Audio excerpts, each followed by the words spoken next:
Mama. Welcome to the Mrs. Mummy PhD podcast. I am your host, Dr. Michelle Gibbs, and this podcast exists to help scholarly mamas like you to achieve your life and academic goals without sacrificing what matters most. Here, we're changing the overwhelm, juggle, struggle narrative around what it means to be a mama on an academic journey to one of empowerment, fulfillment, and purposeful success. So how do we successfully navigate these journeys? Well, first, we need the space to embrace this unique blend. Let's begin by saying yes to creating a life that feels as good on the inside as it looks on the outside, because that's when we truly become purposefully whole. So get ready for the most non-traditional, unconventional, and revolutionary approach to PhD motherhood, because one thing I have learned over my many years of experience on this journey is that if you want something different, you have to do something different. But you must be brave enough to think differently first. So, Mama, are you in? Fabulous. Let's begin. These are our journeys of becoming. Hey, mamas, welcome back to the podcast. Happy New Year. This is officially the first episode of 2025. Yay! So glad we've made it into 2025. We have to just give thanks for all of the blessings and really just having survived 2024, whether you've had a thrilling, exciting 2024 or whether it was just a 2024 that you got through, that you made it through, you survived it. We give thanks for all of that. And so, I give thanks for you being here. Thank you as always for tuning in. And don't forget to leave a kind review if you have been enjoying this podcast for a while. And if this is your first time listening in, thank you. Welcome. Make yourself comfortable here. And I cannot wait to take you on the journey of this podcast for 2025. And so the first thing that I wanted to kind of share in this very first episode of 2025 is something that I've been reflecting on a lot lately. And it's what truly makes the difference between feeling scattered and overwhelmed and just, disillusioned by it all versus making meaningful progress in both your PhD or academic work and your family life. And I keep coming back to one fundamental truth. And I think this is true for any scholarly mama who is really in the throes of the juggle struggle, really trying to just make it through, get through the PhD journey, enjoy family life, and not feel in a constant state of overwhelm and disillusionment.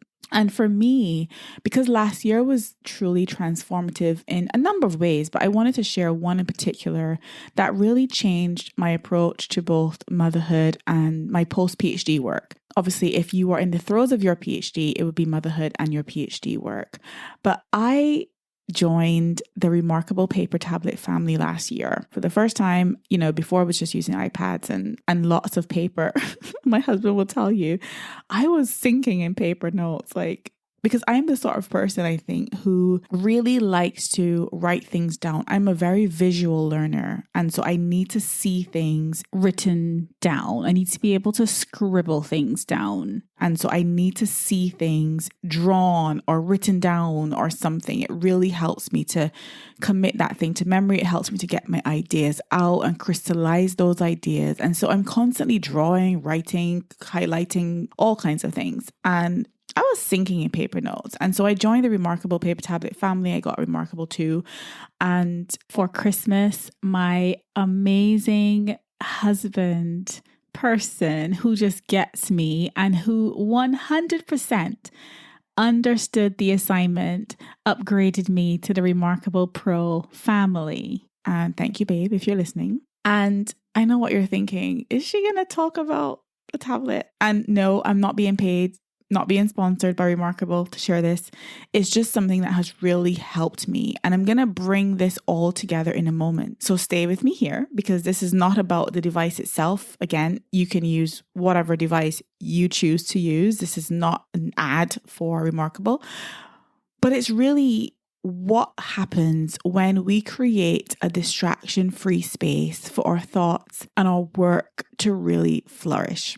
When I sit down with, now my Remarkable Pro, previously it was Remarkable 2, but when I sit down with my Remarkable, they are no distractions. I'm not tempted to check my emails or constantly see emails popping up, or my news app sending me messages about the news, or social media temptations. Let's just go and check and see something on social media and end up scrolling for hours.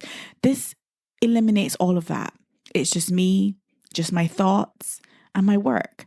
And again, like I said, I am a very visual learner. So I like to write things down, draw things out, really brainstorm with pen and paper, and just have a visual of what I'm thinking through. And so if I am reading a paper, I can scribble, write, color, highlight, scribble, jot notes down, write thoughts as I go.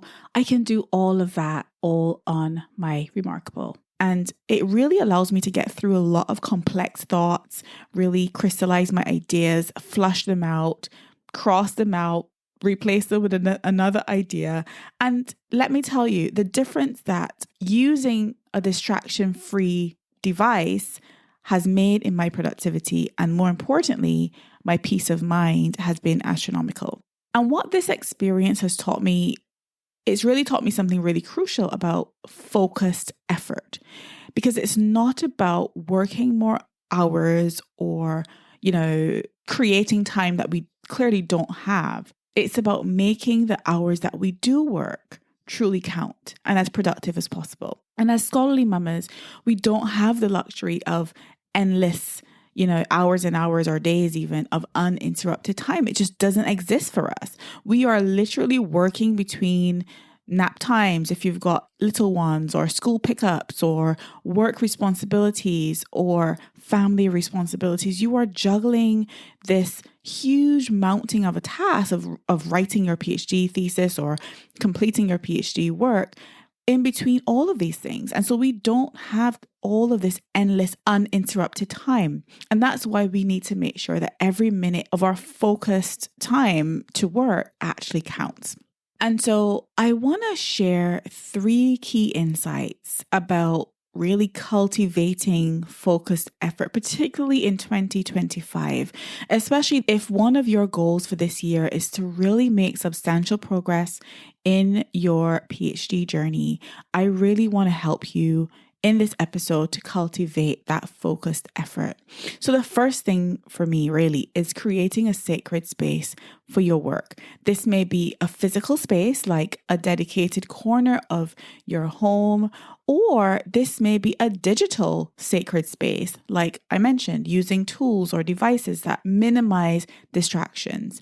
And the key is to have a space where your brain knows it's time to focus. You can really accelerate the time it takes to get you into a state of flow.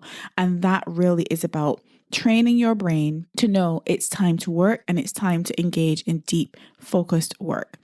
Secondly, I want you to embrace what I call micro progress or mini milestones. And this is not about setting the bar low and lowering standards or lowering completely, laying flat with regards to expectations. Yes, you can have expectations for yourself and you should. And yes, you can have big goals and you should. But this is about being realistic with what is achievable in those little pockets of time that you've got. Really breaking the goals down into micro even goals, and really breaking your time up into little mini sessions of focused work. And so that's what helps you as a scholarly mama who's juggling lots of things to make the most of those little, pockets of time that you have available to work.